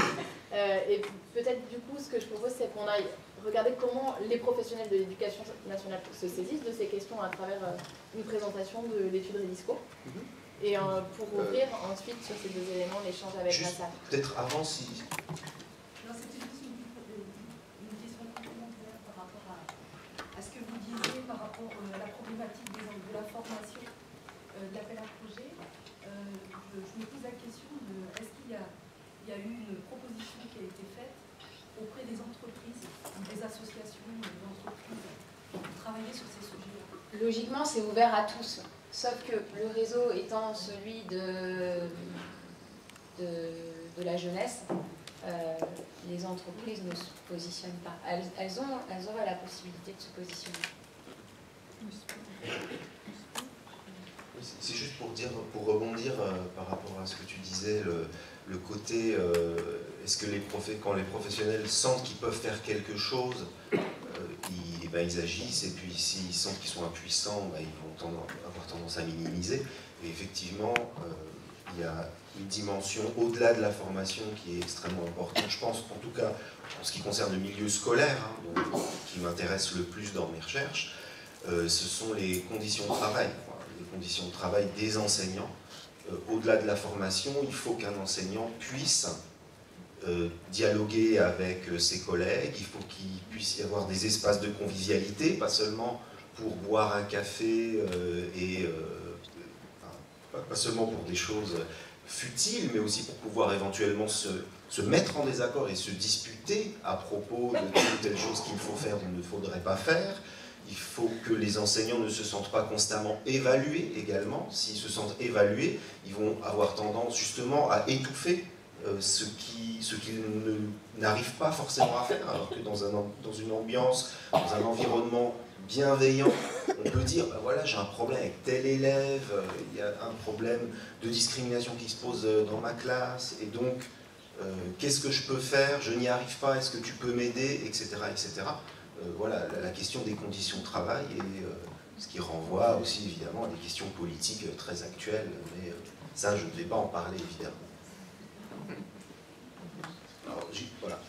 Donc, on passe... Alors, l'idée, c'était que je présente rapidement l'étude Redisco. Donc, j'ai 10-15 minutes, c'est ça? Ouais. Alors, voilà, c'est l'enquête qu'on mène depuis 2015, qui est portée par... je veux bien que tu... passes là, voilà. Alors, oui, il y a un site internet que vous pouvez consulter éventuellement, qui apparaissait tout à l'heure, qui est redisco.hypothèse.org. Redisco pour Religion, Discrimination et Racisme au milieu scolaire. Il s'agit d'une enquête qui est portée par l'Université Lyon 2, vous voyez, qui est portée plus précisément par le laboratoire éducation culture politique qui se trouve là-bas, et puis par le CREN, qui est un laboratoire nantais, alors qui est, donc le ECP est le principal porteur et le CREN est associé à cette enquête. Avec notamment un financement de la DILCRA, mais il y a d'autres financeurs que je ne peux pas mentionner parce que sinon ça sera trop long. Enfin si, la région Pays de la Loire, effectivement, via ce qu'on appelle un CPER, contrat de plan État-région. Alors voilà, je dis ça aussi parce que je suis un peu obligé de remercier un petit peu toutes ces institutions-là. Et puis donc on va écrire un ouvrage collectif issu de cette enquête en 2021. Donc là je vous montrerai quelques résultats. Voilà le site internet, mais on peut passer, si tu le veux bien, je vais le faire. C'est grave. Alors aussi, donc, pour vous dire le matériau empirique, alors une enquête par entretien auprès d'enseignants. Donc pareil, évidemment, c'est une une optique forcément restreinte, mais on ne peut pas tout faire. Donc, par exemple, on ne va pas discuter avec les élèves, on va voir le travail enseignant, c'est ça qui nous intéresse. Donc, évidemment, avec toutes les limites que ça peut avoir, les enseignants, par exemple, évidemment, vont plutôt mettre l'accent sur ce qu'ils appellent des discriminations entre élèves que des discriminations institutionnelles. Voilà, par exemple. Ils vont pas... Alors, parfois, ils se remettent en cause quand même. Hein. Ils sont capables d'autocritique, ils peuvent parler de situations qu'ils n'ont pas réussi à gérer, qu'ils ont mal gérées, voilà. Mais, voilà, parler surtout du racisme qui est exprimé par les élèves, par exemple, voilà, ou d'autres choses. Également, je voulais dire que c'est une enquête très vaste qui concerne 80 établissements à ce jour, avec à peu près, alors je ne me rappelle plus parce que ça monte tout le temps, le chiffre, enfin le nombre monte toutes les semaines, on va dire, puisqu'on est encore en train de faire des entretiens. On a à peu près 600 entretiens dans 7 académies françaises, Paris, Lyon, Marseille, Nantes et d'autres académies. Alors voilà notre optique théorique et méthodologique. Déjà, on essaye d'échapper aux controverses sur les religions, la laïcité, le racisme. On va essayer de prendre en compte les compétences critiques des enseignants. On va essayer d'être au plus près de leurs interprétations. Donc la question, c'est surtout comment les enseignants, les acteurs, alors je dis les acteurs parce qu'il s'agit aussi des conseillers principaux et conseillères principales d'éducation, CPE, les chefs d'établissement, etc. Comment ils et elles donc, appréhendent et mettent en mots des situations liées à la laïcité, aux discriminations, au racisme. Mais nous n'amorçons pas les entretiens avec ce type de questions parce que ça pourrait avoir un défaut, c'est d'imposer certaines catégories aux acteurs eux-mêmes. Donc on va les laisser se saisir eux-mêmes des catégories qui leur semblent les plus pertinentes, et donc on pose la question surtout des situations liées à la diversité sociale et culturelle dans leur établissement. Voilà pour l'optique méthodologique, enfin plutôt théorique, et puis là le côté méthodologique, voire technique, on rentre les textes dans un logiciel qui s'appelle Modalisa, et puis on va coder les entretiens, et puis ensuite le logiciel il nous donne des résultats en termes de corrélation statistique. Donc on fait une analyse de situation qualitative, et puis ensuite également une analyse quantitative. Voilà. Je ne vous embête pas avec ça, je vais surtout là faire un focus sur le racisme, juste parce que je n'ai pas énormément de temps et ça serait trop difficile de faire tous les sujets. Et il y a un débat justement qui est assez présent dans la société d'aujourd'hui en général. Par exemple, si vous prenez les gilets jaunes, autour des gilets jaunes récemment, il y avait cette question-là, oui, les gilets jaunes, bon, il y en a qui sont racistes, il y en a qui sont antisémites, alors bon, il y en a qui disent, ben, c'est très grave, l'antisémitisme, et donc je me désolidarise des gilets jaunes, par exemple. Vous voyez, vous connaissez à peu près cette position-là. Et puis d'autres qui disaient, oui, mais attendez, c'est des classes populaires, bon, c'est des gens qui sont pas forcément, qui n'ont pas eu la chance d'avoir une éducation vraiment poussée, et donc ce racisme, cet antisémitisme, c'est plutôt un effet de leur origine populaire, et donc évidemment c'est grave, mais enfin, voilà, la question la plus importante, ce sont les revendications sociales.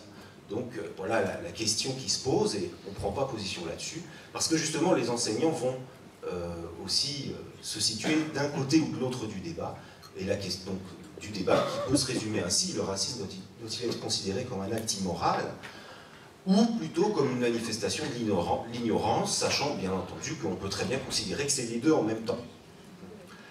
Et il y a des chercheurs comme Gilles Manseron, par exemple, qui a écrit dans un ouvrage qui est dirigé par Esther Benbassa, que vous connaissez sûrement peut-être, enfin, qui est très connu sur la question des discriminations.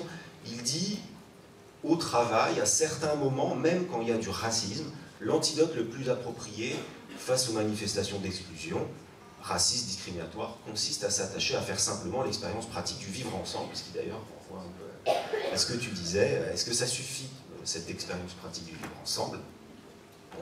Bon, on va voir sur certaines situations, je ne prétends pas répondre à la question, mais vous présenter certaines situations que j'aimerais bien discuter justement aussi avec vous, parce que je me suis rendu compte que en les présentant à des publics différents, hein, alors ça peut être chercheurs, ça peut être des associations, des publics d'étudiants également, les réactions sont très très variées.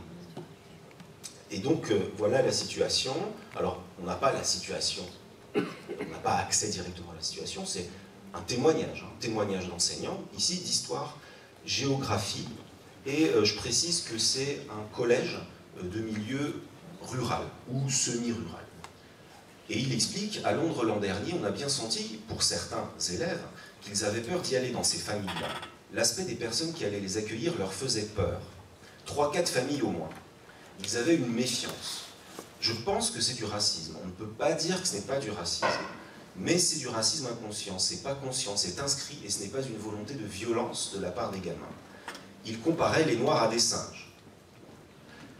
Donc c'est vrai, voilà. Donc il a fallu quand même revenir sur ces termes-là. Pour certains élèves, ça fait du mal quand il y a ces différences qui arrivent devant eux. Vous voyez le problème, évidemment d'un point de vue moral, etc., et juridique aussi. Bon, c'est un peu le raciste qui devient la victime ici. Vous voyez, les racistes, ils ont mal, et puis c'est pas violent. C'est du racisme, mais c'est pas violent. Voilà. Alors, les réactions, selon les publics auxquels j'ai pu présenter ce type de situation, c'est, certains disent, bon, c'est très grave, l'enseignant, il aurait dû tout de suite arrêter le cours et dire, attention, là, c'est pas possible, vous arrêtez, c'est un délit, je vous préviens, c'est pas possible, éventuellement sanctionner, mais enfin, on peut pas continuer quoi, avec ce genre de remarques.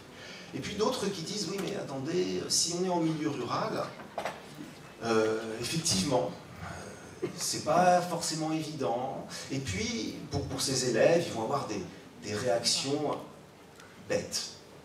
Surtout bêtes. Pas forcément racistes, mais bêtes. Et ils sont élèves, donc on les éduque. Et donc, en fait, c'est presque normal. Ils disent des bêtises, c'est des élèves, on les éduque. Mais sinon, s'ils disaient pas des bêtises, pourquoi les éduquerait-on? Justement, le but, c'est de les amener plutôt à la réussite scolaire, de comprendre, de décrire, etc. Et en comparant les établissements, on se rend compte que une des raisons pour lesquelles les enseignants parfois hésitent à sanctionner, par exemple, ou disons à arrêter le cours, on va dire, pour dire voilà c'est raciste, c'est très grave, c'est dans les contextes où déjà il y a une proximité entre enseignants et élèves. On les connaît, parfois les enseignants expliquent, mais aussi les CPE, etc., disent bon, il y a des problématiques derrière, de familles qui sont séparées, alcooliques, des enfants placés, etc., en milieu rural, difficile, très difficile de trouver une orientation qui corresponde, il n'y a pas de choix d'orientation vraiment digne de ce nom. Et donc, voilà, on va pas tout de suite réagir à ces situations-là. Et puis, c'est des contextes aussi où il y a une bonne entente avec les parents. Donc, en gros, si on... C'est ce que disent à peu près certains enseignants, je dis bien certains enseignants, si on dit à l'élève que tu es raciste parce que ton éducation, elle est mauvaise, tu as reçu une éducation raciste, on risque de perdre cette bonne entente qu'on a avec les parents et qui est précieuse, y compris pour la réussite scolaire des élèves. Donc, évidemment, je ne suis pas en train de dire que les enseignants ont raison de ne pas réagir dans ces cas-là. J'explique simplement les contextes qui font que, parfois, ils vont hésiter à réagir parce qu'ils veulent préserver d'autres dimensions du rapport éducatif avec les enfants. Également, c'est des contextes où je dis le racisme est dilué, on dit bon, c'est du racisme, mais il y a d'autres. Voilà. On ne va pas sauter dessus comme ça tout de suite pour sanctionner par exemple. C'est des milieux où le score FN, un peu comme dans l'ouest de la France, ici, est plutôt bas si on compare au sud-est de la France. Les enseignants disent oui c'est raciste, mais vous voyez, c'est pas une idéologie. Il n'y a pas de score FN extrêmement élevé dans notre région, donc c'est moins grave. Et puis c'est des contextes également où les résultats scolaires sont plutôt moyens, donc on va plutôt se situer dans une optique de faire réussir les élèves, et donc les questions de racisme de ces élèves-là passent un petit peu au second plan. Je vous propose un deuxième exemple en lycée professionnel, également en milieu rural. Une élève qualifie les migrants. Alors les migrants, c'est suite aux migrations, disons, médiatisées en 2015-2016. Les migrants, elle les a appelés ces choses-là. L'enseignant considère que c'est un problème, mais il ne veut pas faire de morale antiraciste, justement pour préserver cette proximité. Il dit « Les élèves règlent tout à coups de poing dans ce lycée, alors je donne mon point de vue perso sur les migrants. Je sors du cadre de l'enseignant, je dis que personnellement je ne suis pas d'accord, c'est tout. » Donc là, pareil, on pourrait penser que c'est pas assez. C'est pas assez de dire « je ne suis pas d'accord personnellement ». Il faut dire « ce n'est juste pas possible en général ». Mais voilà sa stratégie, parce qu'il souhaite établir une réciprocité de posture entre enseignants et élèves. En gros, il est dans une relation de proximité, ce qu'on appelle la logique domestique. Il est ami avec des élèves sur Facebook. Et donc, voilà, ça lui permet d'avoir une relation qui lui semble axée vers la réussite, vers peut-être voilà, les questions de vivre ensemble également. Et qui fait qu'il va choisir une stratégie un petit peu, on va dire, beauté en touche, comme on dit. Voilà. Maintenant, je donne un exemple très différent, où justement, l'enseignante, ici, qui est enseignante documentaliste, elle souhaite vraiment pointer le caractère très problématique des expressions racistes de certains élèves. Et je précise ici qu'il s'agit plus d'un lycée professionnel rural ou d'un collège rural, mais d'un collège favorisé, périurbain, avec un taux de réussite au DNB qui avoisine les 100%, 98,5 ou quelque chose de ce type-là. Et là, l'attitude est très différente. Elle dit « j'entends Salbougnoul », mais hurler comme ça, là c'est quelque chose. Vous voyez, là c'est très différent comme approche. Et c'est pour ça que cette année, je trouve qu'il faut pointer en lien avec la publication de Loire-Atlantique. Mais tiens, ça tombe bien, puisqu'on a vu la présentation, voilà, la représentante du département, qui met un numéro sur le racisme. Je ne sais pas si vous vous rappelez de ce numéro-là, c'était 2017, je crois. Enfin, il y en a plusieurs, mais enfin, elle parle d'un numéro en 2017. Je trouve que c'est pas anodin. On sent une atmosphère. En général, pour ce genre de choses, les gens, les adultes réagissent ici en disant « mais comme c'est un voisin, vous savez, on est dans une petite ville, donc voilà, ils minimisent. » Mais alors non, elle n'est pas d'accord, l'enseignante, alors non. C'est peut-être même la copine de ton fils ou de ta fille, mais c'est raciste. Donc là, elle souhaite vraiment agir, lutter, comme un terme qu'on utilise, qui est dans le titre de cette journée d'ailleurs, lutte contre les discriminations. Et là, un élément explicatif, c'est qu'elle ne peut pas diluer le racisme. Elle ne peut pas dire, par exemple, oh ben, ils sont racistes parce qu'ils sont un peu mal instruits, ils ne sont pas en réussite scolaire, etc. Elle ne peut pas, parce qu'ils ont 98,5% de réussite au DNB. C'est pas possible. Par ailleurs, elle a des relations, comme c'est souvent le cas dans les collèges très favorisés, des relations tendues avec les parents qui viennent notamment de catégories socio-professionnelles, PCS, profession et catégories socio-professionnelles, très favorisées. C'est des parents qui vont avoir tendance à expliquer aux enseignants ce qu'ils doivent faire, à dire « ah non, là, votre pédagogie, elle n'est pas bonne », etc. Donc les relations sont déjà tendues, c'est déjà une mauvaise ambiance, et donc on ne va pas hésiter dans ce cas-là à aller encore contre les parents en disant « qu'est-ce que vous dites à votre enfant, mais d'où viennent ces expressions-là, pourquoi il dit ça le bougnoul ?» Voilà, ça ne dérange pas, ça ne dérange pas les enseignants dans ce cas-là d'aller contre ce qui pourrait être perçu comme une éducation raciste qui est transmise par le milieu familial. Voilà. J'avais cité en début d'exposé Gilles Manceron.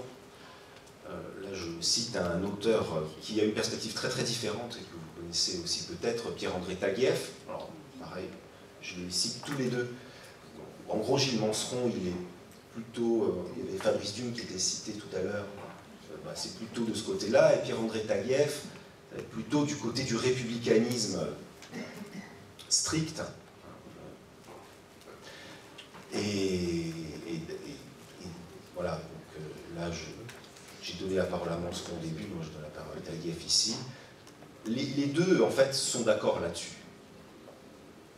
Enfin, sont à peu près d'accord sur ce côté, sur cette idée de la sagesse pratique, du choix du moindre mal, postulant qu'il n'y a ni solution simple ni solution définitive.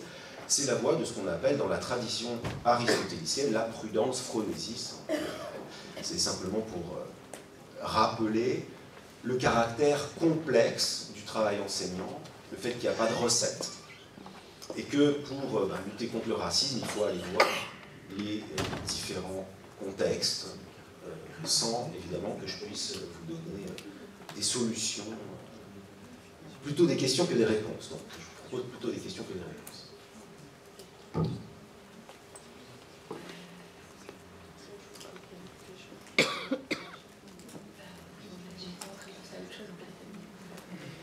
Je peux dire la partie à voix haute, il n'y a aucun souci. J'ai demandé à voix haute si elle souhaitait réagir sur comment ça faisait écho par rapport au public, plutôt des acteurs de jeunesse et éducation populaire qu'elle croisait, ou qu'elle a pu croiser sur le FEJ, ou aussi sur les questions sur l'harcèlement, ou si on ouvrait directement la parole et la table ronde à la salle, et peut-être vous avez des réactions déjà directement. Alors, c'est une question. Non, je voulais juste dire à un moment, tu évoquais le fait que les enseignants se disaient si on travaille sur les discriminations, on veut plutôt travailler sur les discriminations entre élèves. Moi, selon la définition des discriminations, entre élèves, c'est plutôt du racisme, c'est pas des discriminations. Si on reprend l'article 225.2 du Code pénal, la discrimination, elle consiste à refuser la fourniture d'un bien ou d'un service, à entraver l'exercice normal d'une activité économique quelconque, à refuser l'embauche, à sanctionner ou à licencier une personne, à subordonner la fourniture d'un bien ou d'un service à une condition fondée sur des éléments prévus, les différents critères de discrimination, à subordonner une offre d'emploi, une demande de stage, une période de formation en entreprise à une condition fondée sur l'ordre des éléments, à refuser d'accepter une personne à l'un des stages visés. Oui. Enfin, donc du coup, et c'est là où c'est intéressant, c'est qu'en fait, entre élèves, c'est du racisme.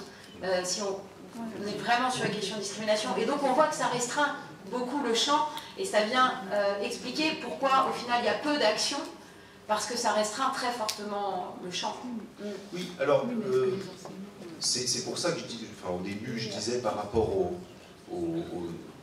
si on veut être strict au niveau légal, les discriminations, c'est par exemple, voilà, je disais en Angleterre, par exemple en Irlande, on discrimine officiellement, on dit, l'école a le droit de dire, voilà, on ne vous prend pas parce que vous êtes de telle ou telle religion, par exemple. Et là, je disais bien qu'il s'agit d'être au plus près des interprétations des acteurs. Donc, eux, les enseignants, comprennent les discriminations de cette façon-là. Par contre, je ne suis pas sûr que ça soit toujours du racisme quand c'est les élèves. C'est pas parce que c'est les élèves que c'est forcément du racisme. Il peut y avoir des élèves qui vont, par exemple, être... ça, c'est ce que aussi disent les enseignants. Les élèves qui vont insulter quelqu'un parce qu'il est gros ou parce qu'il est handicapé. Donc, voilà. Alors, mais après, c'est vrai qu'au sens juridique, vous prenez la Cour européenne des droits de l'homme, tout ça, c'est pas des discriminations au sens qui sont sanctionnées, par exemple, par la Cour européenne des droits de l'homme. Le fait de privilégier le maintien du lien, de la relation éducative, de ce qu'on peut construire sur la base de la confiance avec les élèves, etc. Est-ce que de privilégier ça,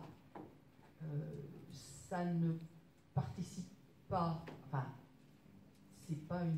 c'est pas moral mon truc, hein, mais est-ce que ça ne nous fait pas participer à le maintien des discriminations, là du coup, au sens discrimination pénale, enfin, voilà.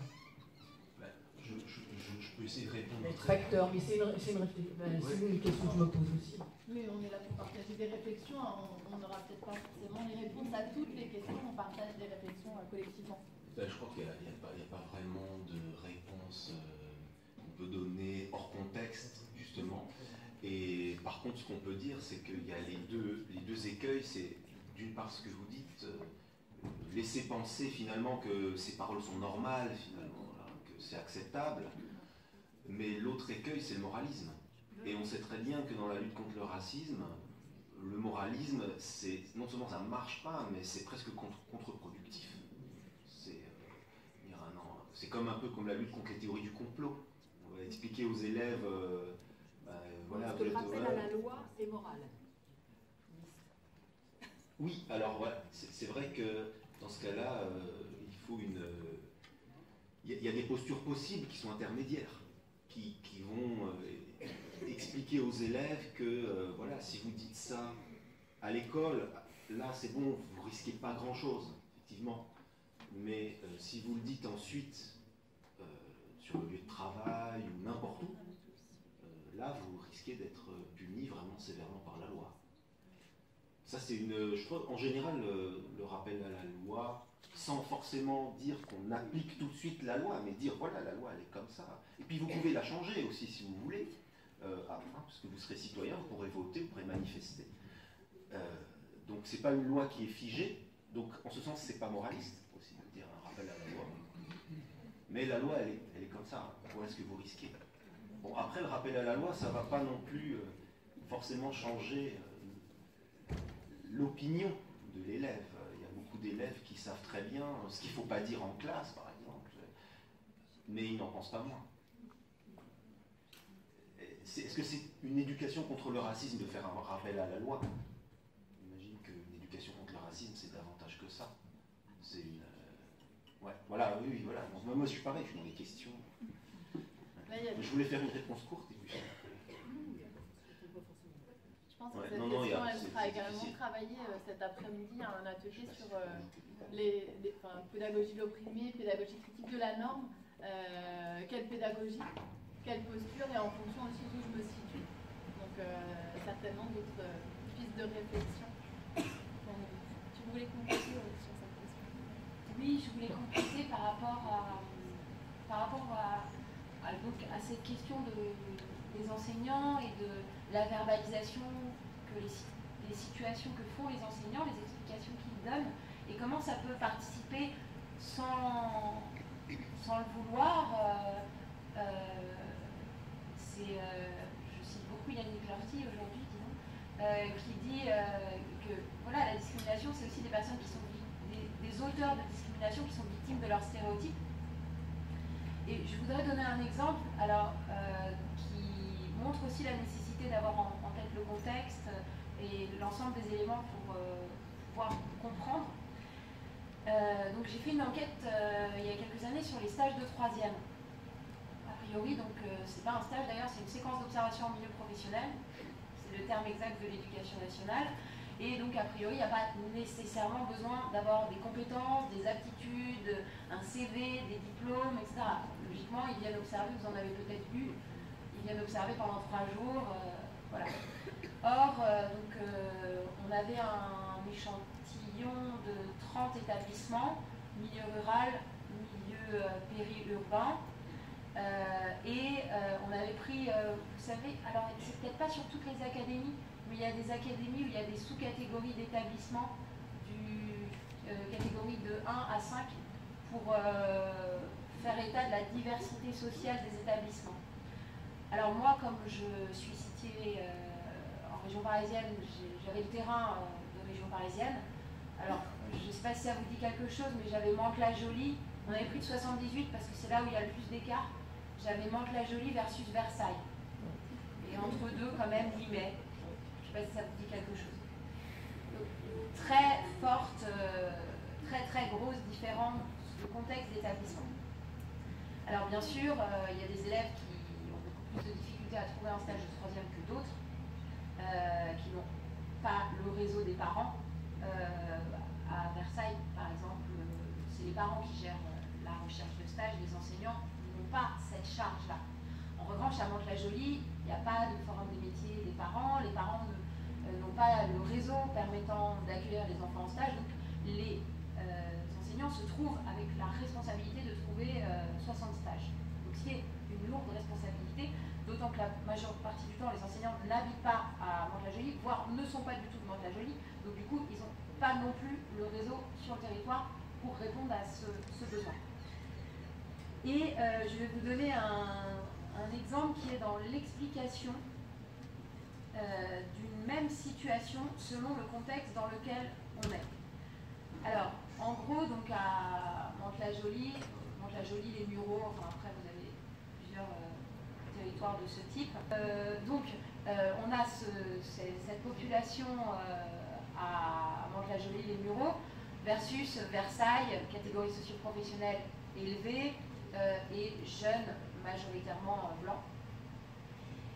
Et donc, peu d'élèves à Versailles qui se retrouvent à ne pas avoir de stage une semaine avant le stage, versus beaucoup d'élèves qui n'arrivent pas à trouver un stage, mobilisent des enseignants, demandent aux enseignants, etc. comment faire, etc. Les enseignants qui se trouvent démunis. Et on me raconte une même situation dans deux établissements.